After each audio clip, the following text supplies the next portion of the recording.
6 officers thought they had cornered the danger, but the real threat was standing behind them. Alicia Monroe held both hands where the flashlights could see them as 6 white beams cut across the narrow alley, washing the brick walls in hard, colorless light. Rain tapped against metal fire escapes and rolled from the shoulders of her brown-gold jacket.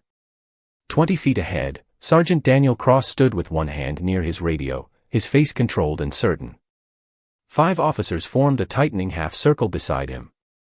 Behind them, a dented warehouse door shifted less than an inch. Alicia noticed. None of them did. "Turn around and face the wall," Cross ordered. Alicia kept her voice calm. "You are watching the wrong person." Officer Brett Nolan laughed under his breath. "That is what everyone says." Another officer moved closer, his flashlight fixed on Alicia's eyes. She did not blink.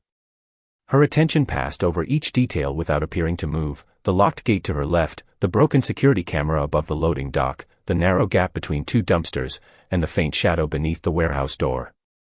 Someone was standing on the other side. 3 hours earlier, Alicia had received a message from her niece that contained only 5 words. "Someone is following me." Now the telephone in Alicia's pocket was nearly dead, her niece was missing, and 6 officers had mistaken the person searching for her as the threat. Cross took another step. "Name?" "Alicia Monroe." "Why are you here?" "Looking for a young woman." Nolan exchanged a glance with Officer Tyler Grant. "Convenient." Alicia heard fabric scrape against metal behind the door. Then a breath. Quick. Frightened. She turned her head slightly. Every flashlight followed the movement. "Eyes forward," Cross said. "There is someone behind you. Stop trying to redirect us." His tone remained measured, but irritation had entered it. Alicia studied him. He was experienced enough to recognize fear, but too committed to his first conclusion to question where that fear was coming from. "Sergeant, check the warehouse." Cross did not look back. "You do not give orders here." "Then call it a warning." The rain grew heavier, filling the alley with a soft mechanical hiss. Officer Caleb Ross, the youngest of the group, glanced toward the warehouse. "Sir, I heard something." Nolan dismissed him with a shake of his head. "Rats." Alicia knew the difference between an animal moving through trash and a person trying not to be heard. She also knew the officers had placed themselves badly. Too close together. Too focused in one direction. If the warehouse door opened suddenly, half the group would block the other half. She shifted one foot, creating balance without changing her posture. Grant noticed. "Planning to run?" Alicia looked directly at him. "I am planning for what you are not seeing." The amusement disappeared from his face. Cross raised his voice. "Turn around. Now."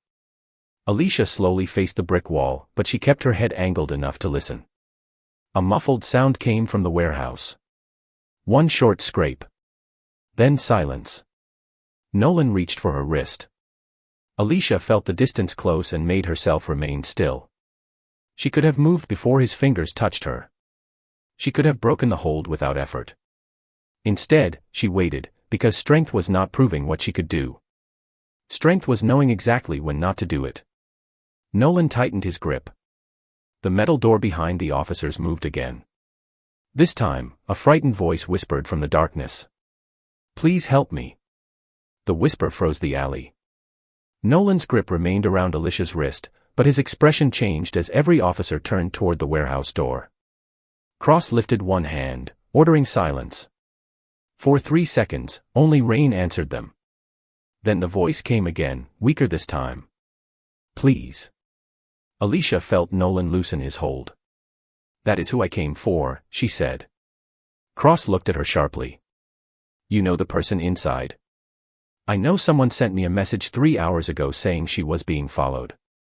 The words pulled Alicia backward to the moment her telephone had vibrated on the kitchen counter. She had been preparing tea, still wearing the clothes from a community safety workshop, when her niece's name appeared on the screen. The first message contained an address near the old garment district. The second contained 5 words. "Someone is following me." Alicia called immediately. No answer. She called again while pulling on her brown gold jacket. The third attempt reached voicemail. Alicia drove across town beneath a sky already dark with rain, keeping one hand on the wheel and the other near the telephone. She had promised herself years earlier that she would never return to the part of her life built around danger.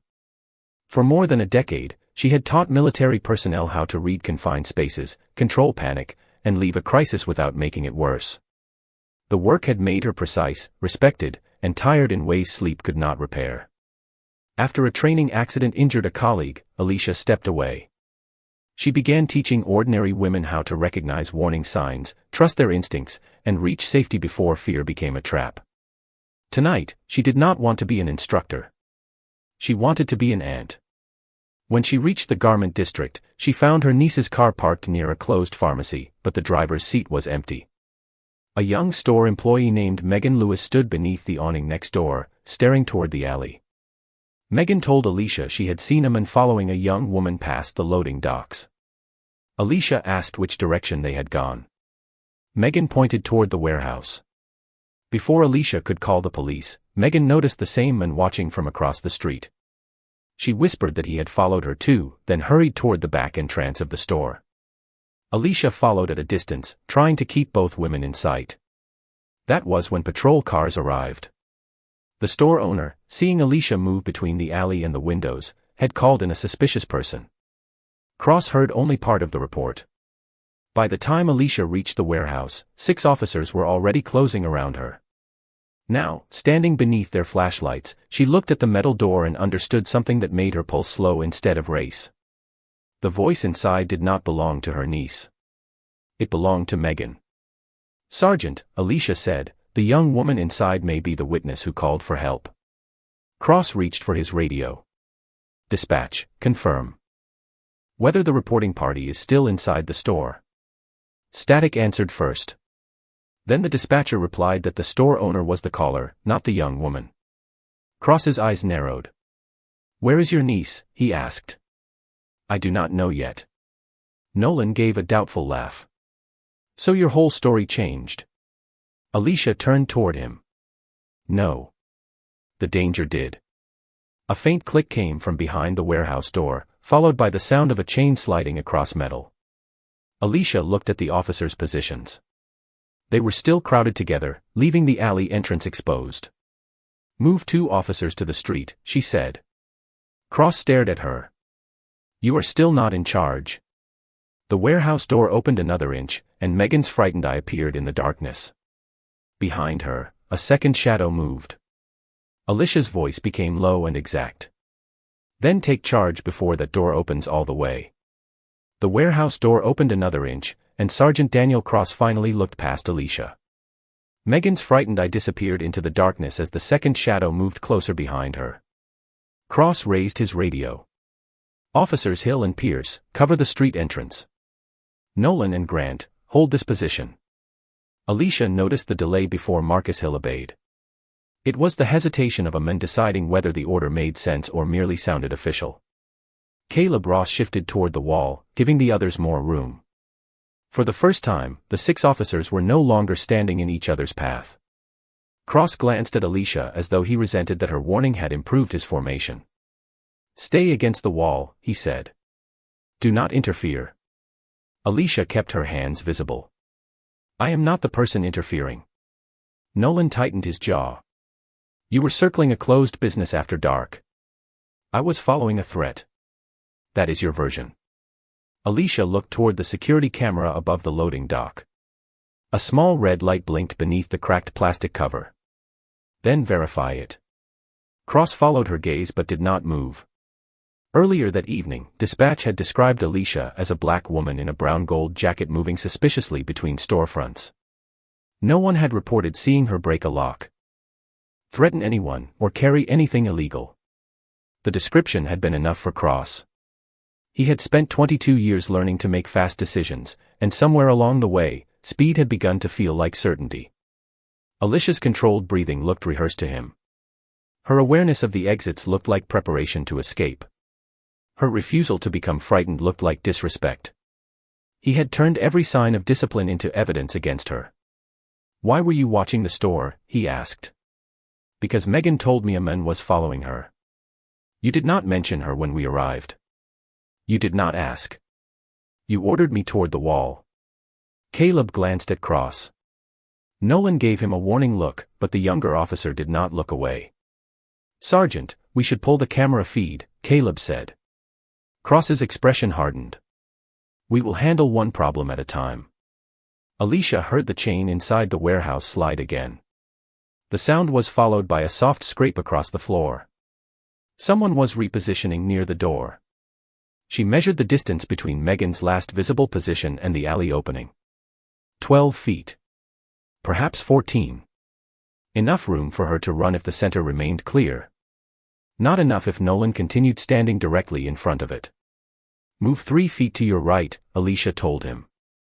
Nolan stared at her. Excuse me. You are blocking her safest path. You do not tell me where to stand.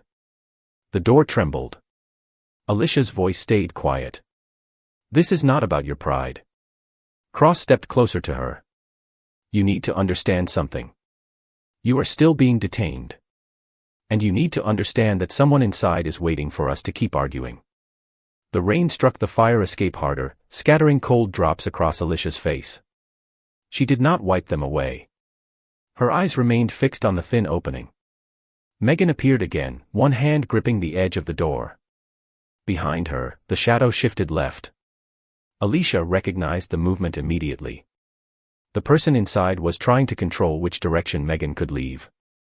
He is steering her toward the loading dock, Alicia said. Marcus Hill looked through the narrow gap between two officers. I see movement. Cross finally reached for the flashlight mounted near his shoulder and aimed it toward the warehouse. The beam caught Megan's pale face for half a second. She flinched and pulled back. Nolan turned toward Alicia. How did you know where she would appear? Because I watched the door instead of deciding who looked guilty. The words landed without volume, but every officer heard them. Cross lowered his flashlight slightly. The certainty in his face began to fracture. Then his radio crackled. Dispatch had reached the store owner again. The security system showed that Megan had entered the back hallway 7 minutes earlier, followed by an unidentified man. Caleb looked at Alicia. Marcus looked at Cross. Nolan released her wrist completely. The facts had changed nothing about the past several minutes, but they had changed who could still pretend. Cross swallowed and turned toward the warehouse. Megan, he called, this is the police. Walk toward my voice. No answer came. Alicia listened to the silence, then shook her head. She cannot move toward you. Cross looked back. Why? The metal door swung open another foot, revealing Megan's trembling hands and the dark outline behind her. Alicia lowered her center of gravity, still keeping both palms visible. Because he is standing between her and the alley.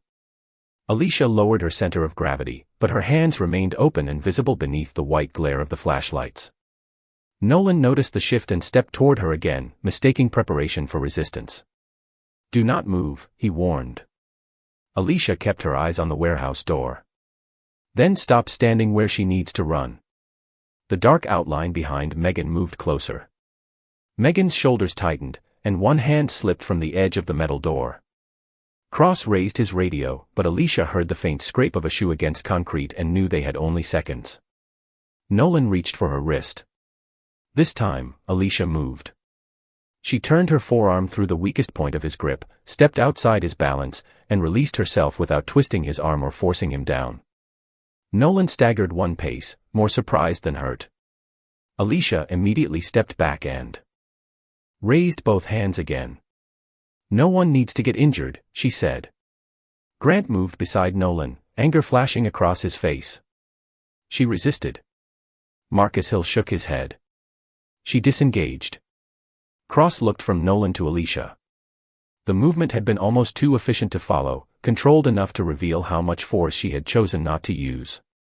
Where did you learn that? He asked. Alicia did not answer. Her attention stayed on Megan. Clear the center of the alley. Cross hesitated. Pride tightened his expression, but the facts were closing around him. The camera record had confirmed Megan was inside. The shadow behind her was real. Alicia's warning had been right from the beginning. Still, he could not bring himself to follow a civilian's direction in front of 5 officers. "Hold your position," he ordered his team. Alicia finally looked at him. "Control is not proving that everyone obeys you." The warehouse door opened wider. Megan stumbled into the yellow light, then stopped when the figure behind her shifted near the doorway. She was young, soaked from the rain, and breathing so quickly that her words came apart. "He followed me," she said. "He would not let me leave." Nolan moved toward her too quickly. Megan recoiled and backed toward the wall.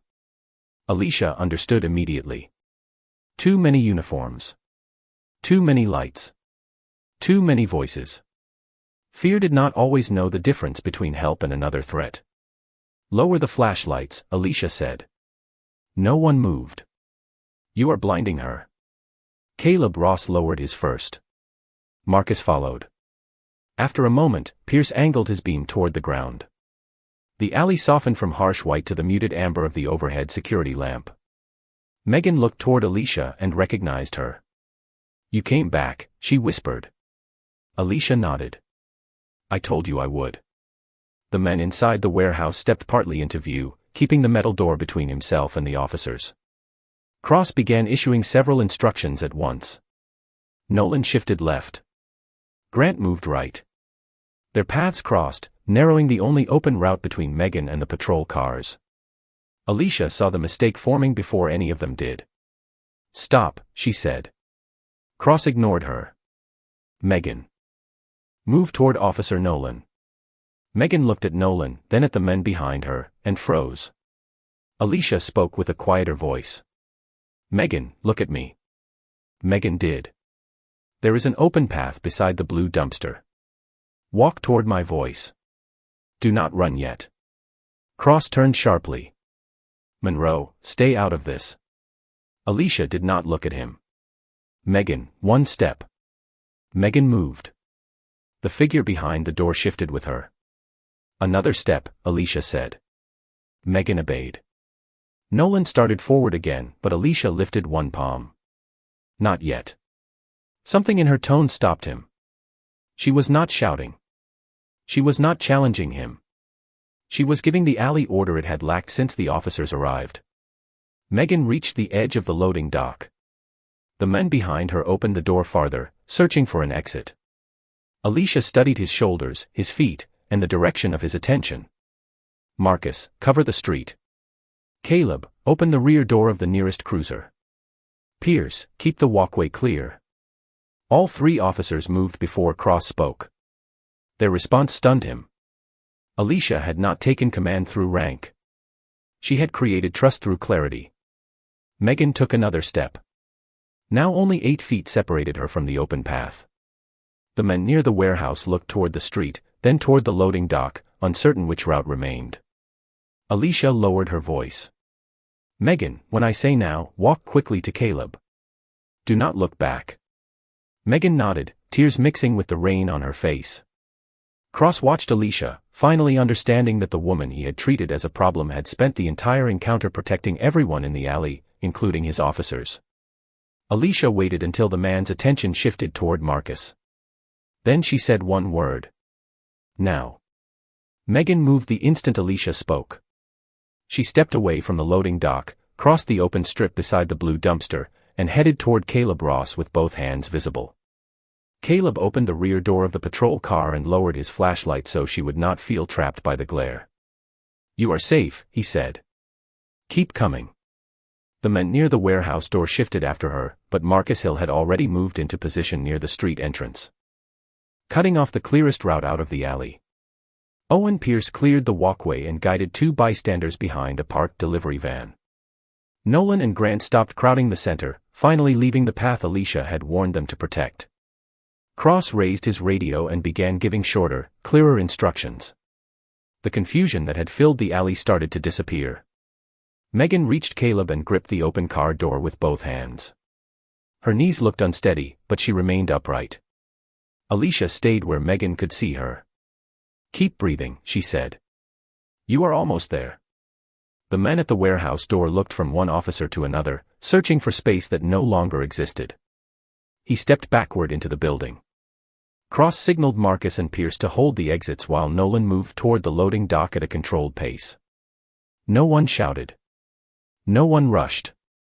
The alley became quiet enough for Alicia to hear Megan's breathing begin to slow. "Tell them what happened," Alicia said. Megan looked at Cross. "He followed me from the store. I tried to lose him in the back hallway, but he came through the service entrance. I locked myself inside the storage room and called out when I heard voices."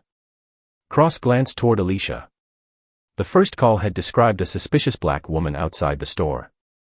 He now understood that Alicia had been the only person following the correct threat. Inside the warehouse, the men attempted to reach a side exit, but Marcus saw the movement through a broken window and directed Pierce around the corner. Within moments, the officers had the building surrounded and the man stepped outside with his hands raised.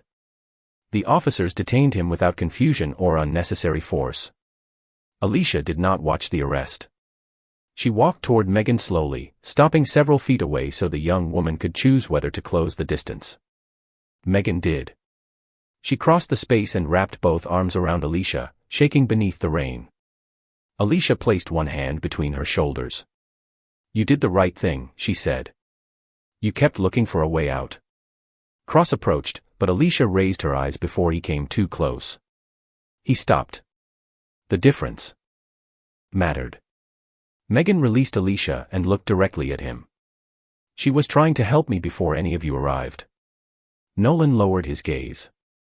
Grant turned off his flashlight. Caleb looked toward Cross, waiting to see whether the sergeant would defend the assumptions that had nearly cost them time. Cross studied Alicia's face, then the warehouse, then the camera above the loading dock. "Secure the footage," he told Marcus. "All of it." Alicia's expression did not change. "You should have done that before deciding who I was." Cross accepted the words without argument. His radio crackled with confirmation that another patrol unit had located Alicia's niece at a nearby diner, shaken but safe. She had escaped the same man earlier and borrowed a telephone to call for help after her battery died. Alicia closed her eyes for one brief second, allowing relief to pass through her. Then she looked at Megan again. "Your family is on the way." Megan nodded, still holding the edge of Alicia's sleeve. Rain softened against the metal stairs. 6 officers had entered the alley believing Alicia was the danger. Now they stood around her, following the order she had created from calm, observation, and restraint. Cross looked at Nolan's empty hand where he had held her wrist only minutes earlier. Then he looked back at Alicia. "Who trained you?" he asked. Alicia heard approaching sirens at the end of the block. "Someone who taught me that control means seeing the whole situation before you act." The approaching sirens grew louder, then faded beneath the steady tapping of rain on the fire escape. Alicia guided Megan toward the open patrol car and helped her sit without crowding her. The young woman's hands trembled against the emergency blanket Caleb had placed around her shoulders. Alicia lowered herself until they were at eye level. "Breathe in slowly," she said. "Hold it for 2 seconds. Then let it go." Megan followed the rhythm once, then again. The tightness in her face began to ease. Across the alley, officers secured the warehouse entrance while Marcus Hill copied the security footage from the store system. No one spoke loudly now. The same space that had felt crowded and hostile only minutes earlier had become strangely still. Water ran along the brick wall in thin silver lines. A yellow security lamp flickered above Alicia, warming one side of her face while the other remained in shadow. Cross stood several feet away with his radio lowered. He watched Alicia speak to Megan without urgency, without pride, and without any need to prove what she had done. "Can you tell me where you feel pain?" Alicia asked. Megan shook her head. "I am just scared." "That makes sense. You are safe now, but your body has not caught up yet." Megan looked toward the 6 officers, then back at Alicia. "They thought you were the problem." Alicia adjusted the blanket around her shoulders. "They were wrong." "Are you angry?" Alicia paused. The honest answer was complicated. Anger had come when Nolan closed his hand around her wrist, when Cross ignored the warehouse, and when every calm word she spoke became another reason for them to doubt her. Yet anger was not the only thing she felt. She also felt relief that her niece was alive, gratitude that Megan had made it out, and disappointment that none of this had needed to become so difficult. "I am paying attention," she said. Megan studied her face. "That is not the same thing." "No," Alicia replied. "It lasts longer." Cross heard the exchange. His eyes dropped to the wet pavement. Nolan stood beside him, no longer making jokes. Grant kept his flashlight pointed toward the ground. Owen Pierce returned from the side entrance and quietly confirmed that the suspect had been transferred to another unit. Cross nodded, but his attention remained on Alicia. He had spent years believing that leadership meant being the first person to speak and the last person to be questioned. Tonight, every important decision had come from someone he had ordered against a wall. He approached slowly and stopped before entering Alicia's space. "Your niece is being brought here," he said. Alicia looked up. "Thank you." The words were courteous, not forgiving. Cross shifted his weight. "I should have listened sooner." Alicia turned back to Megan. "Yes." The simplicity of the answer left him nowhere to hide. A paramedic arrived and began checking Megan's breathing and pulse. Alicia remained beside her until the young woman nodded that she was comfortable. Only then did Alicia stand. The rain had softened into mist. Her brown gold jacket clung to her shoulders, and a faint red mark circled the wrist Nolan had held. Cross noticed it. "I am sorry for how my officers treated you," he said. Alicia met his eyes. "You were not watching your officers. You were leading them." Cross absorbed the distinction. Behind him, Marcus returned holding a tablet. "Sergeant, the footage is clear," he said. "She warned the store employee, followed the men, and tried to call for help before we arrived." He turned the screen toward Cross. The video also showed Cross stepping into the alley, hearing Alicia's first warning, and dismissing it without checking the warehouse. Caleb watched his sergeant's face as the evidence played. Nolan looked away. Alicia did not move closer. She already knew what the camera would show. Cross finished watching and lowered the tablet. "Secure every recording," he said. His voice was quieter now. "Body cameras, store cameras, dispatch audio. Everything." Marcus nodded. At the end of the alley, headlights appeared through the rain. Alicia's niece stepped from a patrol car and ran toward her. Alicia opened her arms, and the young woman held her tightly. For the first time that night, Alicia allowed her shoulders to loosen. Cross stood beneath the yellow light, surrounded by the officers who had followed his certainty into the wrong conclusion. Megan looked at Alicia and whispered, "You saved us." Alicia shook her head gently. "You kept calling for help." "I only listened." Captain Laura Bennett arrived 20 minutes later in an unmarked city vehicle, carrying no umbrella and no patience for confusion. By then, the rain had thinned to a cold mist, the suspect had been removed from the scene, and Megan was sitting inside an ambulance with her mother beside her. Alicia remained near the patrol car with her niece, one hand resting gently on the young woman's shoulder. Cross stood beneath the warehouse light while Marcus prepared the security footage and dispatch recordings for review. Bennett crossed the alley, listened to Cross summarize the event, then looked past him toward Alicia. Her expression changed immediately. "Monroe," she said. Alicia turned. Recognition passed between them before either woman spoke again. Bennett walked closer, studying the brown gold jacket, the damp hair, and the faint mark around Alicia's wrist. "I heard you left Norfolk," Bennett said. "I did." Cross looked between them. "Captain, you know her." Bennett faced him slowly. "She trained my unit." The alley became still again. Nolan stopped speaking to Grant. Caleb straightened beside the patrol car. Cross glanced at Alicia as if he were seeing the same woman through a different lens. Bennett continued. "Alicia Monroe spent years teaching close-quarters control, confined space movement, and rescue tactics to personnel working alongside Naval Special Warfare teams. She taught officers how to reduce force, protect civilians, and keep panic from becoming another threat." Alicia lowered her eyes briefly. "That was a long time ago." "The training does not disappear," Bennett replied.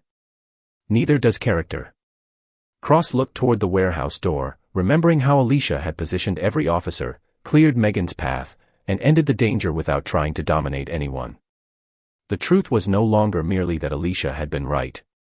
The deeper truth was that she had possessed the ability to embarrass every officer in the alley and had chosen restraint instead. Marcus approached with the tablet. "Captain, the store footage is ready." Bennett watched the recording from the beginning. It showed Alicia warning Megan beneath the awning, noticing the men across the street, and following at a safe distance after Megan moved toward the service entrance. It showed Alicia reaching for her telephone before the patrol cars arrived. Then the body camera footage began. Cross appeared in the alley, heard Alicia say someone was behind the warehouse door, and dismissed the warning. Dispatch audio added another detail. Before Cross ordered Alicia toward the wall, a dispatcher had reported that the original caller had not seen her commit any crime. The caller had only described a black woman moving between the storefront and the alley. Bennett paused the recording. "You had no confirmed offense," she said. Cross did not answer. "You had a warning about a possible victim." "I believe she was redirecting us," he said. Bennett looked at him. "Based on what?" Cross opened his mouth, but no professional explanation came. The answer existed in the silence between them. Nolan stared at the wet pavement. Grant folded his arms, then slowly let them fall. Caleb watched Cross with the disappointment of someone seeing a leader become smaller. Alicia stood beside her niece and said nothing. She did not need to. The cameras had preserved every choice. Bennett resumed the footage until the moment Alicia told the officers to clear the center of the alley. She watched Marcus, Caleb, and Pierce follow Alicia's directions while Cross hesitated. "This was not an unavoidable mistake," Bennett said. "You were given evidence, observation, and time to reconsider. You chose suspicion because it protected your first judgment." Cross looked toward Alicia. "I was wrong." Alicia met his eyes. "You were warned." Bennett handed the tablet back to Marcus. "Sergeant Cross, you are relieved of field command pending review. Officer Nolan and Officer Grant, your conduct will be investigated separately. Every body camera, dispatch recording, and security file will be preserved." Cross removed his radio and handed it to Marcus. His movements were careful now, stripped of the certainty that had carried him into the alley. Bennett turned to Alicia. "You could have walked away." Alicia looked toward Megan, then toward her niece. "They could not." Bennett nodded. Cross stood under the yellow light without his radio, surrounded by the truth he had refused to see.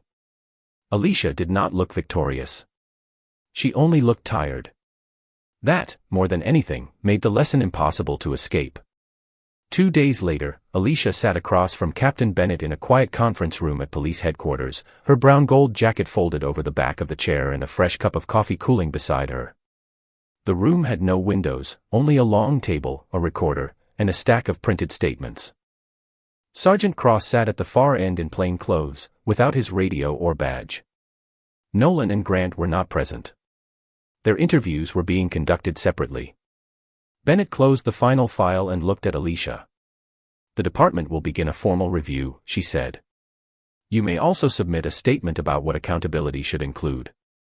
Alicia rested both hands on the table. "The videos stay complete." Bennett nodded. "They will. No shortened version. No edited training clip that removes the first call, the comments, or the moment he ignored the warning." Cross lowered his eyes. Alicia continued. "The problem was not only one officer making a bad decision. The problem was that 6 people saw the same situation and almost no one questioned the story they were given. Caleb had questioned it. Marcus had eventually acted. Pierce had lowered his flashlight when Megan needed space. But the others had allowed rank and certainty to become substitutes for evidence." Bennett folded her hands. "What else?" "Training on verification, bias, and de-escalation. Not a single afternoon with a slide presentation. Repeated scenario work. Officers need to practice stopping themselves before they turn an assumption into an order." Cross looked up. "You want to train them?" Alicia met his eyes. "No. I want the department to stop treating people like me as rare exceptions who deserve respect only after someone discovers our credentials."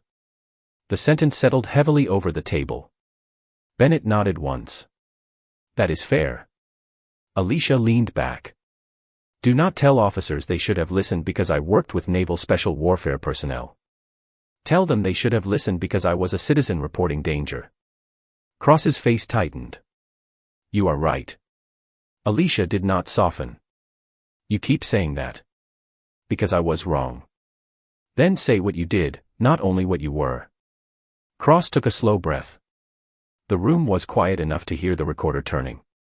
I heard the description of a black woman near a closed store, he said.